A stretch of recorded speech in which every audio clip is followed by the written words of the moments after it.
بسم الله الرحمن الرحيم. بسم الله الرحمن الرحيم. الحمد لله الذي نحمده ونستعينه ونستغفره ونتوب إليه. أشهد أن لا إله إلا الله وحده لا شريك له وأشهد أن محمدا عبده ورسوله. اللهم صل وسلم وزد وبارك على رسولك محمد وعلى آله وأصحابه أجمعين. أما بعد. Sa brothers and sisters, sa mga graduates, mga doktor, sa mga magulang, Assalamualaikum warahmatullahi ta'ala wabarakatuh, at magandang araw po sa lahat.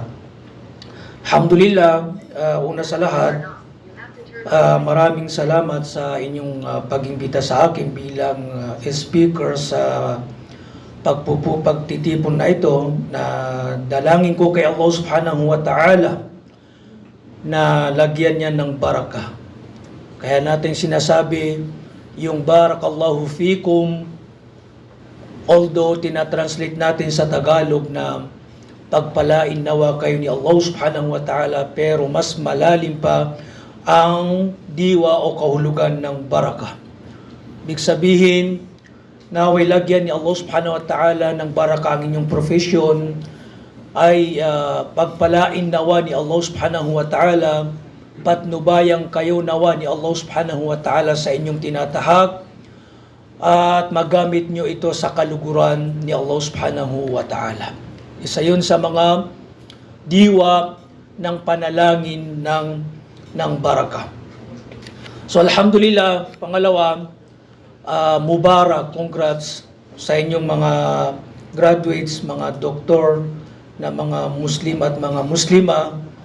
Mashallah, ito ay napakalaking karangalan, biyaya, pagpapala sa iyo ni Allah subhanahu wa ta'ala na makapagtapos ng doctorate sa medisina. Hindi lahat, no? Iilan lamang yung mga pinagkakalooban binibigyan ng ganitong karangalan. Sa inyo ring mga magulang, mashallah, mubarak din. Alhamdulillah, nagkaroon din kayo ng mga anak na mga doktora sa medisina, no? Alhamdulillah, pinagkaloob ni Allah subhanahu wa ta'ala, ano man yung mga sakripisyo natin ay mayroong bunga, no? So ngayon, mga kaibigan, mga kapatid, sa brothers and sisters, ako lamang ay magbibigay ng mga ilang paalala. Marahil naunawaan nyo na ito yung mga ilang bagay, no? Una dito, ito yung first time ko maimbitahan sa mga ganitong pagtitipon, no? Pinagmuni-munihan ko, subhanallah, itong medisina sa Islam, active fil Islam. Dahil minsan kasi may mga kapatid tayo, lalo na sa atin dito sa Pilipinas, mga Moro, na minsan mababa yung tingin nila sa ganitong profesyon. O di kaya hindi nila tinatangkilik dahil sa paniniwala na ito ay lumalabag sa Islam. Subhanallah. Napakamalaking pagkakamali, maling pag-unawa, maging sa doktrin ng relihiyong Islam. Hayaan nyo akong talakayin sa inyo ang sinabi ng basahin sa inyo ang sinabi ng Rasulullah sallallahu alaihi wasallam. Sabi ng Rasulullah, talabul ilm faridatun ala kulli muslim wa muslima, o fima ma'na al-hadith. Ang pagsasaliksik ng kaalaman ay obligado sa bawat isa, Musliman o hindi. Naunawan natin ang kaalaman na hati sa dalawa, ilmun dini wa ilmun dunyawi. Kaalaman na may kaugnayan sa ating relihiyon, agama, ito na yung doctrine, sharia, fiqh, ibadah, muamalat, at ilmun dunyawi, yung kaalaman na may kaugnayan sa mundo, makamundong pamumuhay. At alam natin yung TB medicine ay dito nabibilang sa ilmong dunyawi. Bagamat subhanallah, itong pag-aaral ng medisina, ito ay nagiging obligado rin. Alam nyo ba yon? Ang pagkaobligan ng kaalaman, yung fardu ain, obligado sa bawat isa na saliksikin niya, alamin niya, isabuhay niya yung ilmu dini. Bawat isa, kahit anong profession mo, kahit anong klaseng pamumuhay meron ka, kailangan mong isabuhay, alamin. Wala kang may pangangatwiran kay Allah subhanahu wa ta'ala. Dapat mong isabuhay yung ilmu dini. Lalong-lalo na yung mga kaalaman na hindi magiging ganap, magiging matuwid ang iyong pagiging Muslim. Halimbawa, yung sa akida, doktrin tauhid. O di kaya ibada, pagsasalah. Hindi magiging matuwid ang iyong pagiging Muslim, maliban na lamang kung saliksikin mo ang pag-aralan mo ang mga panuntunan ng salati sa buhay. Mayroong tinatawag na fardu kifaya. Kaalamang hindi obligado sa bawat isa, subalit obligado pangkalahatan na kailangan alamin, malaman din, pagtangkilikin, pag-aralan din ng ilang mga kamusliman. Kung iiwanan nila, lahat tayo magkakasala. Yun ang ibig sabihin ng fardu kifaya. At kabilang itong medicine, tib, kabilang ito dito sa ikalawang kategoryang nabanggit natin.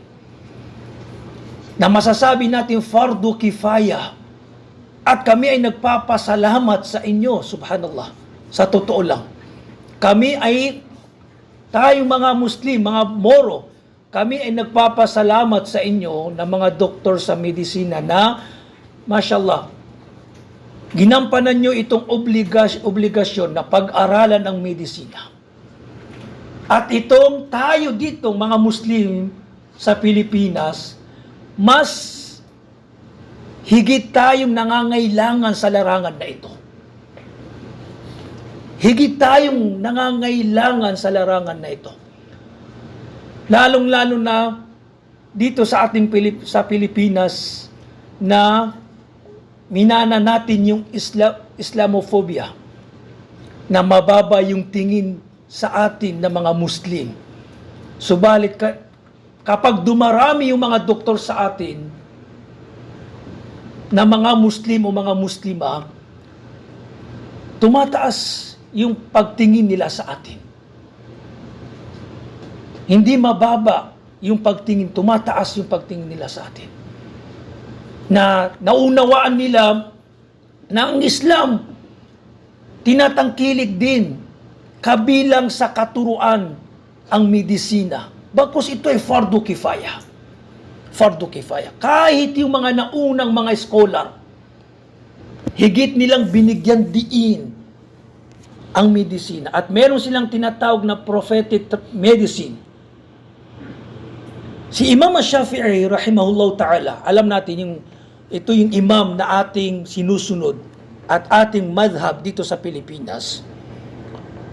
Naiulat ni Imam Hatim Ar-Razi ayon kay Imam Shafi'i. Sabi niya, innamal ilmu ilman. Tunay na ang kaalaman ay dalawa. Hinati ni Imam Shafi'i ang kaalaman sa dalawa. Una, al-ilmu din, kaalaman sa relihiyon. Pangalawa, ilmu dunya, kaalaman sa mundo. Ang ilmu din, sabi niya, ito na yung fake akida. At ang ilmu fi dunya, ito yung tib, medicine. So, para kay Imam Shafi'i, ang ikalawang kaalaman na ilmu dunya, ang pinakahigit na tinutukoy dito ay ang kaalaman sa medisina. Dahil naunawaan ni Imam Shafi'i kung gaano kahalaga, nangangailangan ang mga tao sa kaalaman na ito. Alam natin, subhanallah, no? Nangangailangan tayo sa larangan na ito. Ganun din sabi ni Imam Shafi'i, siya ay nalulungkot ayon sa kanyang kasulatan pinabayaan ng mga Muslim, ika ni Imam Shafi'i, ang larangan na ito. Subhanallah. Ang medisina. At ipinaubaya nila sa mga kuffar, mga Yahud, mga Christian, na hindi marapat sa mga Muslim na kanilang pabayaan ang kaalaman na ito. So mashallah, alhamdulillah, kami ay nagpapasalamat na mashallah, kanina pinagninilayan ko, no? Hindi madali marating itong doctorate sa tapos medicine pa, mashallah. Lalo na sa atin dito mga Moro, kakaunti lamang yung nagiging doktor. At maraming mga kahalagahan na maidudulot sa ating lipunan kapag dumarami ang mga Muslim na mga doctors. Lalo na sa atin na talamak yung Islamophobia international. Subhanallah. Pangalawang bibigyang diin ko dito, yun na nga, merong tayong tinutukoy na prophetic medicine. Kasi yung mga ilang kapatid tayo, minsan kakitiran ng pag-iisip, kasi kapag dumarami yung mga doktor na mga Muslim, nawawala yung agam-agam ng ilang kamusliman. Nawawala yung agam-agam, pagdududa nila patungkol sa medisina. Na itong ang makaramihan na gumagawa nito ay mga non-Muslim. At naunawaan na ang medisina ay parte din ng ating agama, parte din ng ating relihiyon. At walang nasasalungat sa ating katuruan, sa ating doktrina, bakos ito ay obligado, no? Obligado. Kasi minsan sumusobra, nagmamalabis yung ilan sa atin na halos hindi natangkilikin ang medisina. At dito sila nagkakamali. Kasi ang tawakkul, dito nagmamalabis ang ilang mga Muslim kapatid natin. Lalo na yung mga kapatiran natin na pinapairal nila yung emosyon. Nagmamalabis sa paniniwala, pananampalataya. Na inaangkin nila na minsan ito yung ganitong kalagayan, sila ay tunay na mutawakkil. Subalit hindi nila naunaw na meron silang nalalabag. Marahil minsan nagiging obliga na tangkilikin mo yung mga asbab. Kasi ang tawakkul, maiksing pagtatalakay lamang, yung katawakkal, naunawan natin, ginagamit din natin itong mga Muslim, katawakkal, meron kasing masala usapin, yung pagtatawakul kay Allah, nalalabag ba niya yung pagtangkilik sa mga sabab, mga dahilan, katulad ng medisina? Hindi niya nalalabag. Bagkus, may mga senaryo, kalagayan, na obligadong tangkilikin mo yung mga sabab, katulad ng medisina. Nagiging obliga. Halimbawa, itong paglipas ng 2 taon na ano ba to? Itong COVID pandemic, alam natin, maraming mga Muslim na ayaw tangkilikin ng bakuna, pagbabakuna. Dahil sa paniniwala na ito ay haram. O di kaya sumasalungat sa tawakkul. No? May mga kapatid tayong mga pilosopo sumagot na sinasabing, kung matatamaan ka ng COVID, bakit pa ako magpapabakuna? Kung talagang, subhanallah, sumusobra yun sa pagtatawakkul. Kasi ang tunay na tawakkul, yung puso, dapat nakaugnay kay Allah. Dapat nakaugnay kay Allah. Anong iugnay natin kay Allah? Yung paniniwalang walang makakapagdulot ng kabutihan libang kay Allah, at walang makakapagdulot ng kasamaan libang kay Allah subhanahu wa ta'ala. Siya ang musabbib. Siya ang unang magdudulot ng lahat ng bagay. Siya ang may kakayahan ng lahat. Gagaling ka, madadapuan ka na. Siya ang nagdudulot. Siya ang nagsasanhi ng lahat ng bagay. Dahil inna Allah qadirun ala kulli shay. Qadirun ala kulli shay. Tayo lamang gumagawa ng sabab. Katulad ng medicine, katulad ng panggagamot. At hindi niya to nasasalungat. Halimbawa lang, pagre-risk, paghahanap ng risk biyaya. Iugnay natin yung puso natin kay Allah subhanahu wa ta'ala na siya ang magbibigay sa iyo ng rizq. Dahil naunawaan mo na sinong Razzaq, sinong nagbibigay ng biyaya, si Allah subhanahu wa ta'ala. Hindi mo makukuha sa kahusayan, talino, kahit gaano ka pa kahusay sa pagninegosyo, kahit gaano ka pa katalino, kung hindi sa ipagkaloob ni Allah subhanahu wa ta'ala, hindi mo makakamtan. Maraming mga matatalino, mayayaman na nafe-fail sa pagninegosyo. Hindi niya nakakamtan yung hinahangad niya dahil hindi sa kanya pinagkaloob ni Allah subhanahu wa ta'ala. Sa huli si Allah subhanahu wa ta'ala din. Katulad halimbawa ng panggagamot. Magpapagamot ka, ang paniniwalaan mo si Allah subhanahu wa ta'ala ang nagpapagaling, hindi ang mga doktor. Tabya. Gagawin lang natin yung dahilan na ang mga doktor sa kanila sila ang gagawing dahilan ni Allah subhanahu wa ta'ala upang ikaw ay gumaling. At pwede nating tinatangkilik yung mga sabab. Anong dalil? Ito yung dalil. Proof. Sabi ng mahal na propeta sallallahu alaihi wasallam, ma anzalallahu daan illa anzala lahu dawa. Walang ibinaba si Allah subhanahu wa ta'ala na sakit, karamdaman, anumang sakit, no, na umiiral, nag-i-exist. Maliban na lamang na nagbaba din siya ng gamot, lunas sa sakit na ito. Sino na makakaalam ng mga lunas, mga gamot? Ang mga doktor, pinag-aralan nila. Gumawa sila ng mga gamot. No? Sinong lumikha sa mga gamot, mga itong ginagamit ninyong mga kwan? Si Allah subhanahu wa ta'ala. Pero, ang pinagkalooban ng kaalaman na nakakaalam sa mga gamot, lunas, ay ang mga doktor. So, hindi sumasalungat. Kasi may mga taong sumusobra sa nagmamalabis sa pagtatawakol. Na minsan, may mga kapatid tayong nagkakasakit, malubha yung sakit, na kailangan ng dalhin sa hospital o clinic, ayaw magpagamot. Ayaw, subhanallah, tangkilikin. Sumusobra yung tawakol. No, kailangan mo. Kailangan mong magpagamot. No?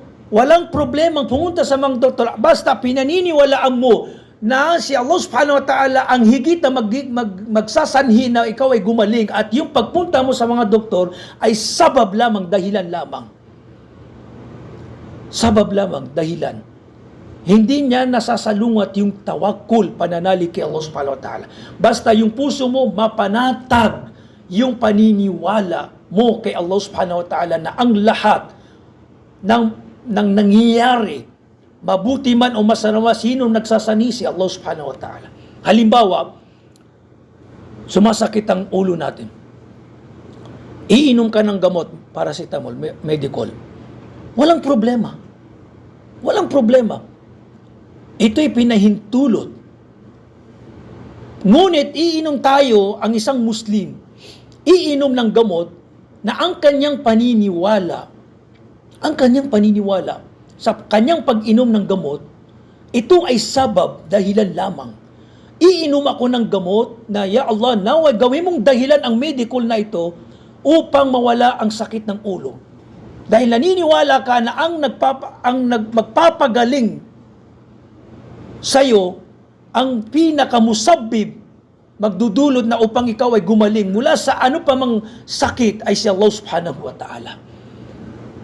Kaya dapat itinutuwid din natin yung doktrina, paniniwala natin na para hindi rin tayo lumabag sa relihiyong Islam. Merong tayong tawakkul, merong tayong sabab, mga asbab. Hindi tayo magmamalabis sa tawakkul at hindi rin naman tayo magmamalabis sa asbab.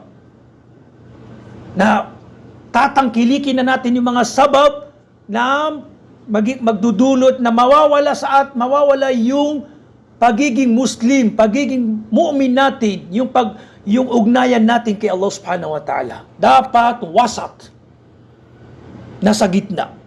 Tawakkul at tatangkilikin mo yung mga sabab.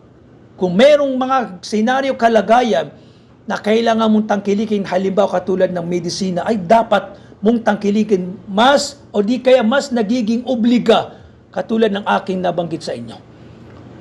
So yan lamang ang aking may babahaging maiksing kaalaman na naway na pulutan natin ng aral. Bilang panghuli mga brothers and sisters, minsan mga doktor tayo, alhamdulillah. Ito ay, pero lagi niyong tandaan mga brothers and sisters, meron tayong sinumpaang na gagampanan natin itong kwan na ito. Alhamdulillah, walang problema yung mga dunyawi na mga mundong mga inaani natin, subalit lagi mong tandaan, ito ay ni'ma, biyaya sa iyo ni Allah, at the same time, ito ay pagsubok sa iyo ni Allah subhanahu wa ta'ala. At mayroong kapanagutan kung ito bang profesyon ay binagkaloob sa iyo ni Allah subhanahu wa ta'ala ay gagampanan mo ba? What I mean is, dapat ang isang Muslim, kahit ano pang profesyon niya, kailangan naglalaan siya ng oras na magamit niya yung kanyang profesyon sa agama Islam. Kahit anong profesyon mo, dapat nakakapagdulot ka ng bagay, naglalaan ka ng oras na nakakapag-share ka ng bahagi para sa relihiyong Islam, para kay Allah subhanahu wa ta'ala, tungkol sa profesyon na ipinagkaloob sa iyo ni Allah subhanahu wa ta'ala. At ikaw ay tatanungin hinggil sa ni'ma na ito. Kung ang biyaya na ito ay nagamit mo ba sa relihiyong Islam, o di kaya nakapagserbisyo ka ba sa mga kamusliman?